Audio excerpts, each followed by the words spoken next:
I am Jonathan Reeves from Port City Brewing with your craft beer and brewing tip of the week.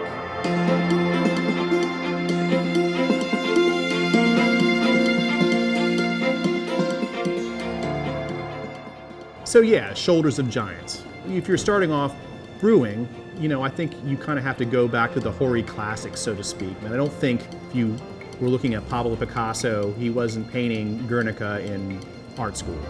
He was starting off with classical styles, and as he progressed, he developed his own techniques. Of course, he was very innovative, but I don't think you're going to start off as a brewer as an innovator. In fact, I wouldn't even look at myself as being an innovator so much. I think I tend to lean towards brewing more classical styles, but with a twist.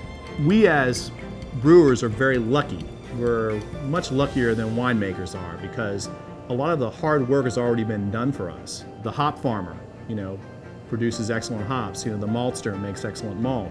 So really, in a lot of ways, it's very easy to make good beer if you're willing to use expensive ingredients. Like for instance, the other day I brewed a Tmave Pivo, and I followed a very basic style guideline, which if you look online for Tmaves or Chardonnays, it's like almost the same recipe. We went to Ufleku, and they pretty much tell you what the recipe is. It was the craziest thing when I went to Czech Republic. They told you what the recipes were. I mean, I went to Budvar, and they were like, oh, we put this amount of hops in here, here, and here, and here this time, and we used this malt, and we decoct it twice, and like no secrets. I took this recipe, which was pretty much publicly available, and I bought Bohemian malt, and poof, it would just made this incredible beer. And people are like, what did you do? And it's like, I just used like Czech ingredients, and I used a Czech recipe, and I basically followed the steps, and it made and I even thought it was a fantastic beer, but it really, I couldn't take responsibility for it so much as just using the best quality ingredients.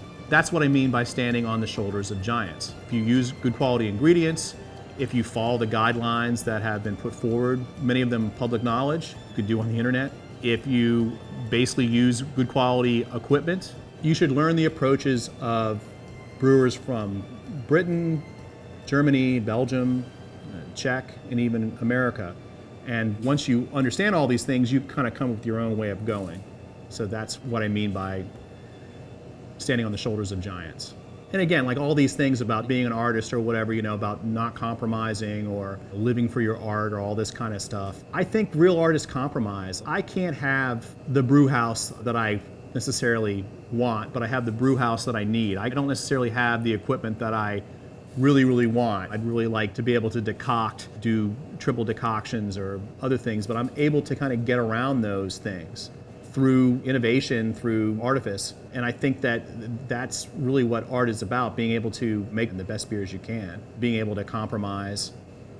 I don't think I'm a purist, so when I talk about compromise, I brew German-style beers and Belgian-style beers and British-style beers, but they're American beers, so I'm not using these techniques I'm not following Reinheitsgebot, brewing these German beers because I don't need to. If I make British-style beers, I'm not making a beer that's got less than a volume of CO2 in it because no one wants to drink that, or not many people want to drink it. You have to compromise. You have to basically produce quality beer with the equipment you have for the audience you have. I guess that's what I mean by compromise. Another compromise is learning everything you can from various traditions of brewing and then being able to pick and choose what you can and can't use with the setup that you have. That's another form of compromise. Some compromises you can't make. You can't make a English old ale and use Pilsner malt. You gotta use some kind of ale malt. You can't make a Oktoberfest and not use Vienna malt. You can't just cheat and put a little bit of crystal in so it looks kind of ambery. It's not going to taste right. So it's important to pick the right ingredients so that they match the style, they match the tradition. To learn more about high quality brewing, click on the link below.